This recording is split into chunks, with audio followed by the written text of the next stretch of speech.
Gospodin s vama. I s duhom tvojim. Čitanje Svetog Evanđelja po Ivanu. Slava tebi, Gospodine. U ono vrijeme reče Isus svojim učenicima: Mir vam ostavljam, mir vam svoj dajem. Daje vam ga, ali ne kao što svijet daje. Neka se ne uznemiruje vaše srce i neka se ne straši. Čuli ste, rekoh vam, odlazim i vraćam se k vama. Kad biste me ljubili, radovali biste se što idem Ocu, jer Otac je veći od mene. Kazao sam vam to sada prije nego li se dogodi, da vjerujete kad se dogodi. Neću više s vama mnogo govoriti, jer dolazi knez svijeta. Protiv mene on ne može ništa. Ali neka svijet upozna da ja ljubim Oca i da tako činim kako mi je zapovjedio Otac. Riječ Gospodnja. Slava tebi, Kriste.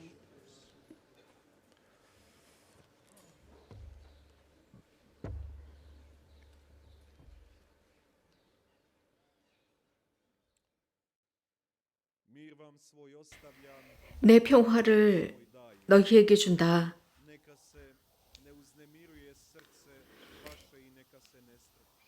내 평화를 남기고 간다. 너희 마음이 산란해지는 일도 겁을 내는 일도 없도록 하여라. 평화, 평화, 평화. 형제자매 여러분, 이 그리스도의 말씀, 오늘 복음에서 들은 이 말씀은 어떻게 보면 상당히 패러독스한 말씀인 것 같습니다. 또 성모님께서는 이곳에서 3번에 걸쳐서 평화라는 말씀을 하셨습니다. 모두에게 평화가 필요하다고 하셨습니다. 우리는 이제서 40년 전에 이런 말씀을 하셨는데, 또 2000년 전에 이런 말씀을 하셨는데, 이제야 비로소 우리는 그 평화가 얼마나 필요한지 이제야 귀를 기울이기 시작했습니다. 불안이 함께하고 있습니다. 세상에 불안이 만연하고 있고 정말 평화가 필요하다는 것, 그 있는 평화조차도 너무나도 부서지지 않을까 상당히 염려스러운 상태.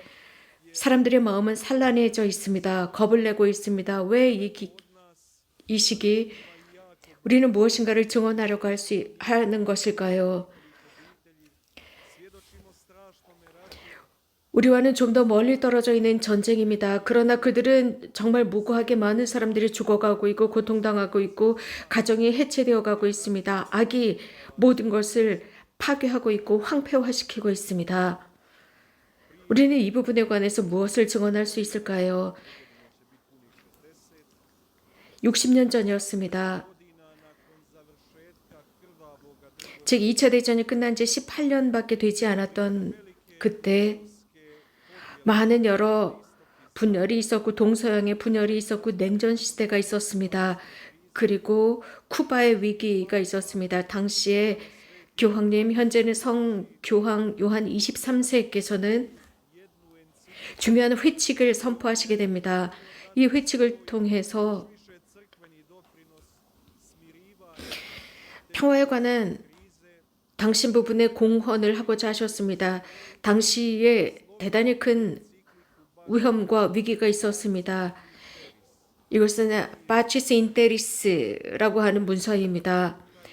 세상의 평화라는 회칙이었습니다. 이 회칙을 읽어보면 지금 이 시기 얼마나 이 평화가 소중하고 이 직서가 소중한 것인지 알 수 있습니다.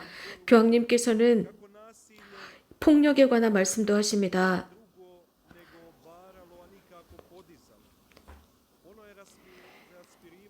이 폭력 때문에 많은 것이 무너지고 일으켜 세우지 못했으면서 많은 문제들을 발생시켰고 또 많은 파괴와 연이은 파괴가 축적되었다고 하셨습니다.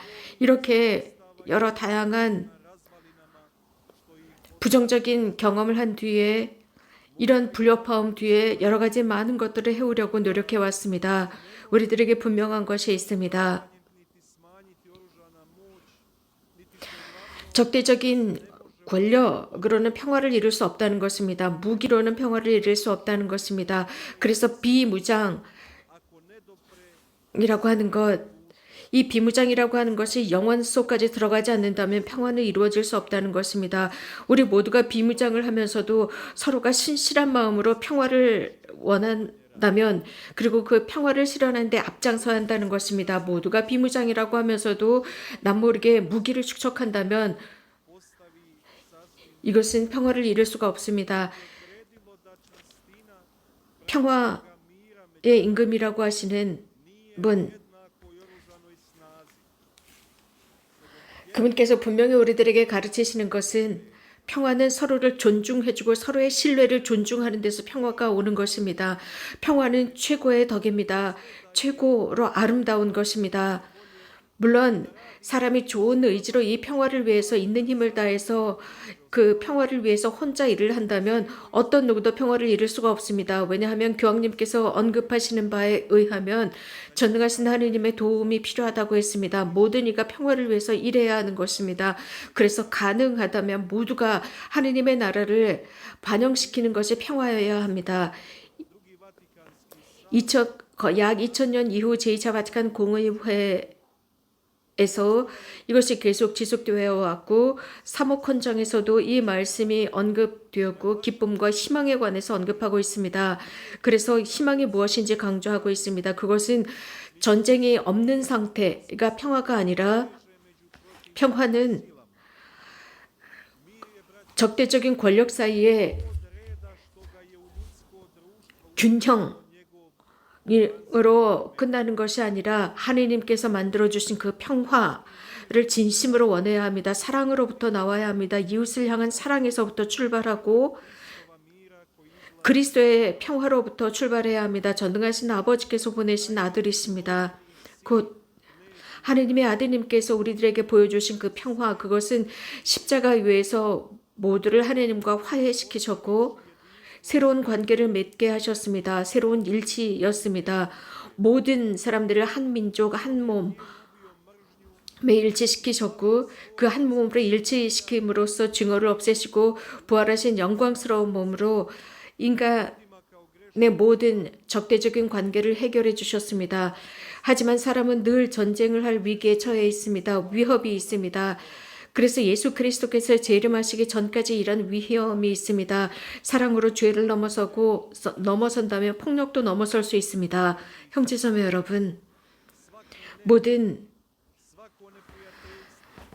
적대감과 산란함과 투쟁과 다툼과 전쟁, 우협 등등은 사람의 마음에서부터 시작이 됩니다. 그것은 하느님이 지배하게 하는 것이 아니라 이 세상의 지배자가 그 마음을 지배하도록 남겨놓았을 때, 즉 열어놓았을 때 이런 모든 것이 일어납니다. 이런 일을 저지르는 사람들은 자신들의 이익만을 생각합니다. 자신들의 주변에 있는 사람들이 누구인지 생각하지 않습니다. 자신의 이익만 집중하는 사람들입니다. 그래서 모든 이 적대감의 뿌리는 바로 이런 것들에서부터 옵니다. 불행하게도 인류 역사는 이런 다툼으로 점철되어 있습니다. 그리고 첫 번째 죄를 지었을 때 서로가 핑계를 대었던 아담과 하와, 그 이후로 카인과 아벨은 서로 싸우면서 동생을 죽입니다. 이런 식으로 피해의 역사였습니다. 전쟁과 투쟁의 역사였습니다.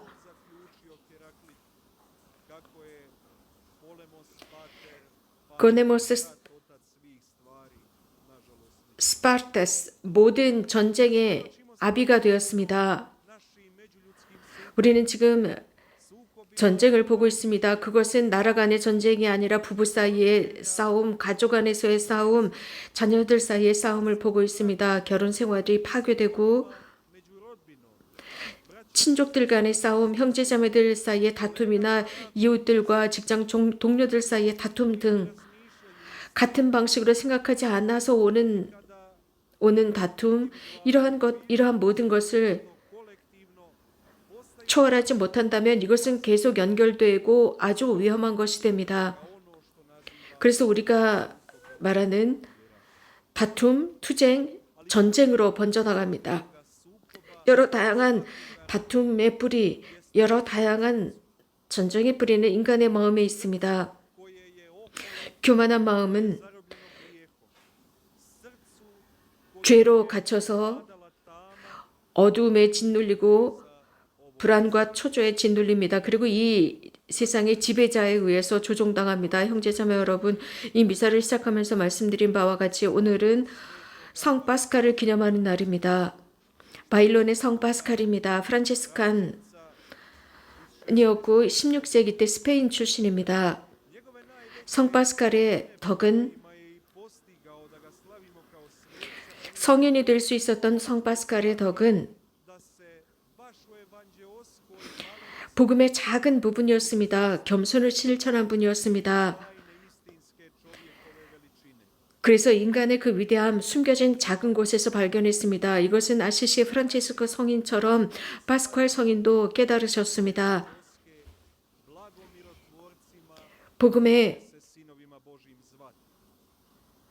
복음에서 말씀하시는 평화를 전하는 사람은 하느님의 아들과 딸이라고 불릴 것이다 라는 말씀을 이해하신 분이었습니다. 물론 성 파스칼은 사제는 아니었고 혹은 학력도 없는 사람이었습니다. 그래서 겨우 글을 읽을 줄 아는 정도의 성인이었습니다. 그래서 겨우 얼마 정도의 영성 서적을 읽을 수 있는 분이었고 그럼으로써 몇 권의 서적을 남기셨습니다. 그분께서 해주셨던 모든 것, 그분의 작은 서적을 통해서 그분의 영성을 읽을 수 있습니다. 하느님께서 기도할 수 있도록 우리들을 도와주시도록 기도합시다. 성 파스칼께 전구해서 우리가 상상한 것 이상으로 전구를 청합시다. 성 파스칼은 우리가 전구를 청할 때 우리들이 생각하는 것 이상으로 도와주십니다. 주님께서 우리들에게 주시고자 하시는 그것을 기도를 통해서 또 성 파스칼의 전구를 청하면서 청하도록 합시다. 그리스도의 위대한 평화, 우리에게 주시는 그 평화를 고대하면서 주님께 기도합시다. 우리 각자의 평화, 인류의 평화를 위해서 기도합시다. 주님은 평화의 임금으로서 우리들의 마음 안에 있는 모든 나쁜 요소들, 평화를 파괴하는 모든 것들을 없애주십사 청하고 우리가 진리와 의로움과 형제를 증언할 수 있도록 해달라 청합시다. 그리스도께서는 당신의 빛으로 모든 국가의 지도자들의 마음을 비추어 주셔서 각각의 국민들에게 평화를 주실 수 있도록 청합시다. 마지막으로 그리스도께서 모든 사람들, 모든 국가 사이에 있는 이런 적대감을 없애주셔서 상호 사랑하고 평화를 이룰 수 있도록 기도합시다. 그래서 이웃을 용서하고 또 불의를 행한 사람들을 용서할 수 있는 마음을 달라 청합시다.